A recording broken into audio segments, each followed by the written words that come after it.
Yeah, I know. Everybody and their little brother is making videos about Smash Bros. DLC predictions, but hear me out. This video is special because I have someone here to tell me why I'm wrong.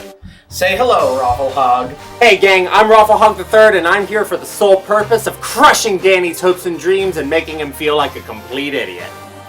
Epic. Then let's get this show on the road, shall we? Number 1.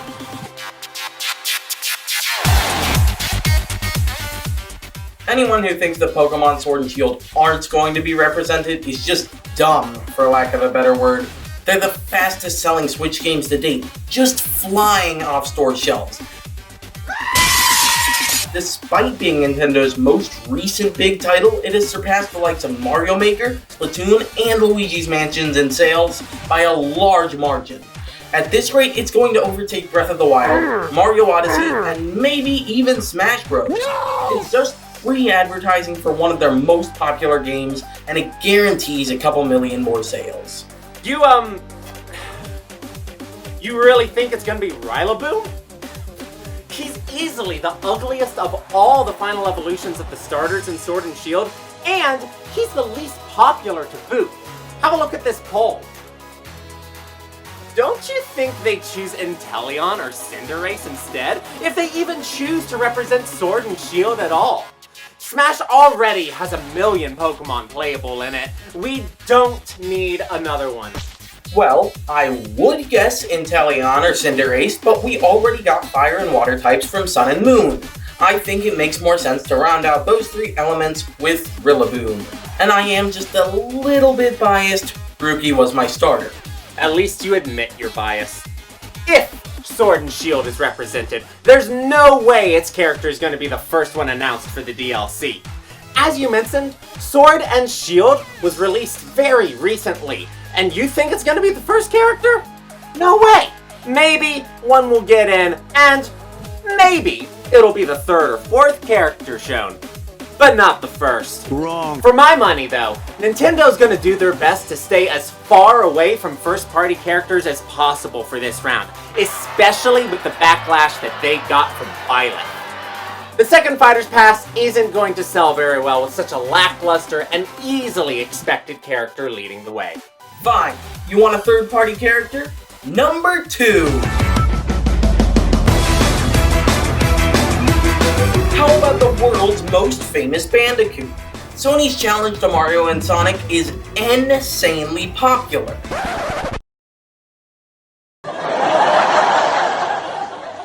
He's been experiencing a bit of a revival recently with his Trilogy remake and Kart Racer remake.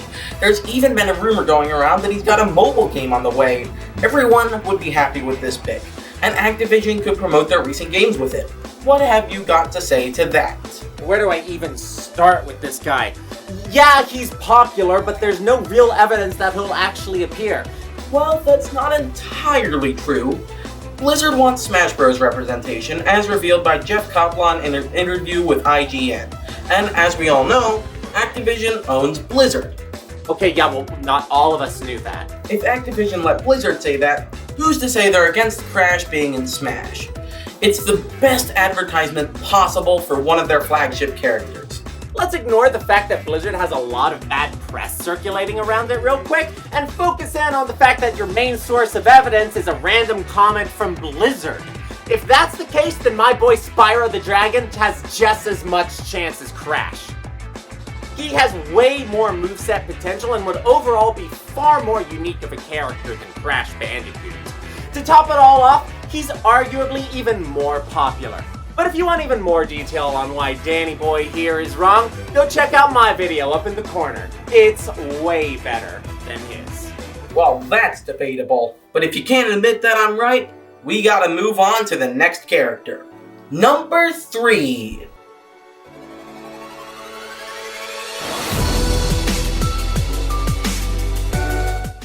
Oh, come on! You actually think this emotionless hunk of wood is gonna make it into Smash? Yes, I do. He's not nearly as out there a pick as he would have been back in Smash 4. He's been gaining support from many people, and even big Smash Bros. YouTubers like Introspective and Little Z have discussed how much they'd want him in. I just want to know who your most wanted DLC character is. Realistically, Waluigi or Minecraft Steve. So what? Everyone has their own characters that they support. I want to see Beautiful Joe in Smash, but I give it about a 99% chance they're not even going to consider him. Besides, we've already got one Microsoft character in the form of Banjo-Kazooie, and it's unlikely we're going to see another one. On the contrary, the fact that we got Banjo makes it much more likely that we'll get Steve. Who do you think Microsoft is going to be more likely to give to Nintendo? A character that's been dead for over 10 years, or their star-studded mascot? It's free advertising for their most popular game, prompting millions more sales. What did they get for Banjo? A few more sales of Rare Replay? But you see, that's exactly the reason why there's no way Steve is getting in. They risked absolutely nothing with Banjo and Kazooie because he hasn't had a game in over 2 decades. We don't talk about nuts and bolts. Don't you ever talk about nuts and bolts! But Steve, their star-studded mascot that they've made billions from, what if something goes wrong? What if he's not represented in the way they want him to be?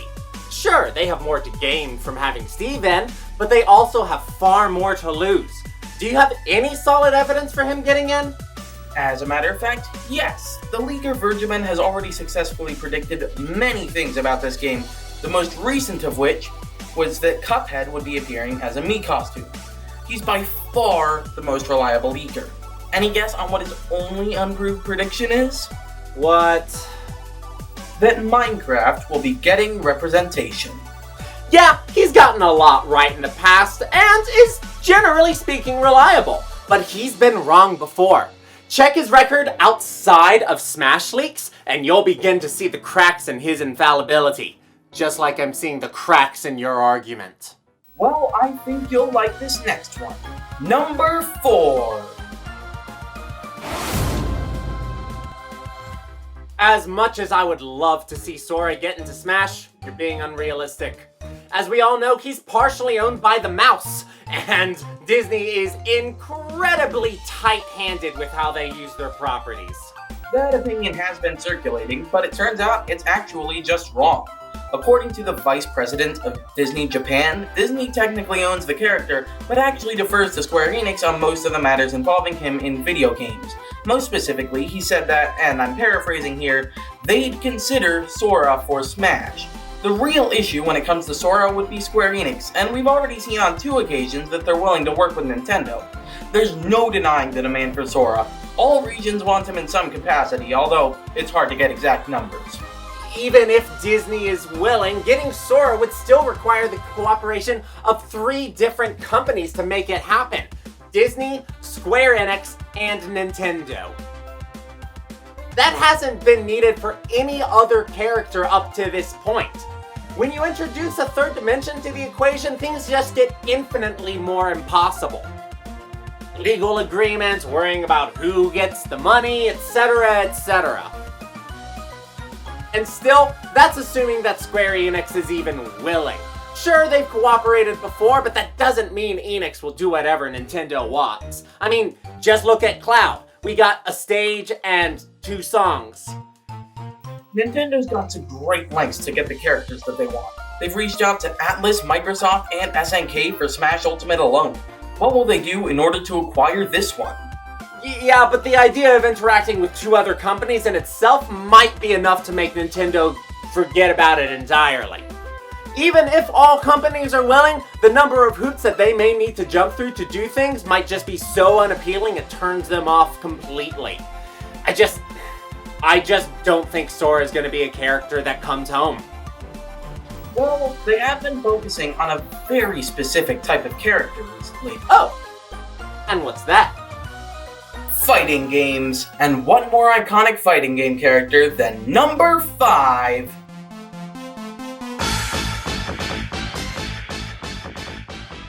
There are so many reasons why that's not gonna happen, but let's focus in on the most important one. What is it that makes Mortal Kombat as a fighting game unique? Well, the gore, obviously. Exactly! And Smash is rated E10+. There's no way you can accurately represent the mechanics of Mortal Kombat in this game. People's heads get ripped off and crushed, their hearts pulled out of their bodies and crushed, and the blood just like... How? How are you going to represent that in Smash? When it comes to adapting mature characters for Smash Bros., look no further than Bayonetta. The main thing about her game was, well, you know. In Smash, they struck a minor balance by keeping a few key attributes and referencing it with her Smash attacks. Still, it's not the same thing. The entire point of Mortal Kombat back in the day was all of the blood. Well, let's make it look how it did back in the day, then. It was gory back then, but compared to some of today's graphics, it's paltry stuff. So limit the blood to a few important moves, and then make it only a small amount. Nintendo's full of smart people. I know Sakurai can tone the violence to the right amount. Even if they can figure out how to make all of the violence work, it's unlikely they're gonna add yet another fighting game character. We've already gotten like 2 this past DLC pack. Don't you think they're gonna mix it up some? There's a possibility, but Nintendo's never really been bothered by doing the same thing multiple times. We just had our 8th Fire Emblem character added, and got our 9th Mario character and 10th Pokemon added in Smash. You think that they'll shy away from another fighting game character? Maybe. Maybe not. Let's see if you can redeem this pathetic list with your last pick. Alright then. Number 6. What? You think there are going to be 3 characters for the 6th DLC pick? No, well, I just haven't really made up my mind yet. Oh, come on! What's the point of even having this kind of discussion if you can't even pick a side to argue? I don't have no side to argue. Have you realized yet what all of these characters have in common? Yeah, they're not gonna get in. Because they already are in. These guys have all gotten representation in the form of assist trophies. There's only one rule that the entire Smash community can agree on, and I'm partial to it as well, and that is that no assist trophy, or spirit for that matter, will ever become a fighter. That supposed rule has already been broken 3 whole times. Little Mac was an assist trophy in Brawl until he was added into Smash 4. Dark Samus and Isabelle were both assist trophies in Smash 4 until they were added to Ultimate. What people call a rule is nothing but a flimsy barrier that has already been circumvented. I suppose I should clarify those that are already in the game. These are already in the game. It just wouldn't make sense to have them both be a fighter and an assist trophy at the same time. Oh, come on! We can have Mario fight against Mario in this game. Robin summons Chrom for his final smash, and then Chrom was added into the game. There's no such thing as logic or rules when it comes to what Smash Bros. Character can be added. Okay, let's assume you're right. What makes you think it'll beat any of these 3? While Luigi scores very high in any poll that I've seen, he clearly has a ton of fan demand. Isaac is a cult classic character whose games have a large following. In addition, they've been assist trophies from the very beginning. If any assist trophy is getting in, it's probably them. Bomberman's a little out there, but there's no denying the impact that he's had on the gaming industry, an impact Isaac and Waluigi just haven't accomplished overall. Golden Sun is a bit niche, and Waluigi was literally just created to pad out a roster, but Bomberman has had a variety of games all his own. People who have never played a Bomberman game are few and far between. While I do count myself among the prestigious cult of Waluigi, Sakurai has made it clear that he does not care about my man in purple. He doesn't feel that he's important enough, apparently. I am inclined to agree. And like you said, Isaac is niche. A little, too niche, unfortunately. The first Golden Sun was only able to break 1 million sales, and its later century, in 2010, on the DS, didn't even break 300k. Isaac will only ever be an assist trophy, as much as it pains me to say it.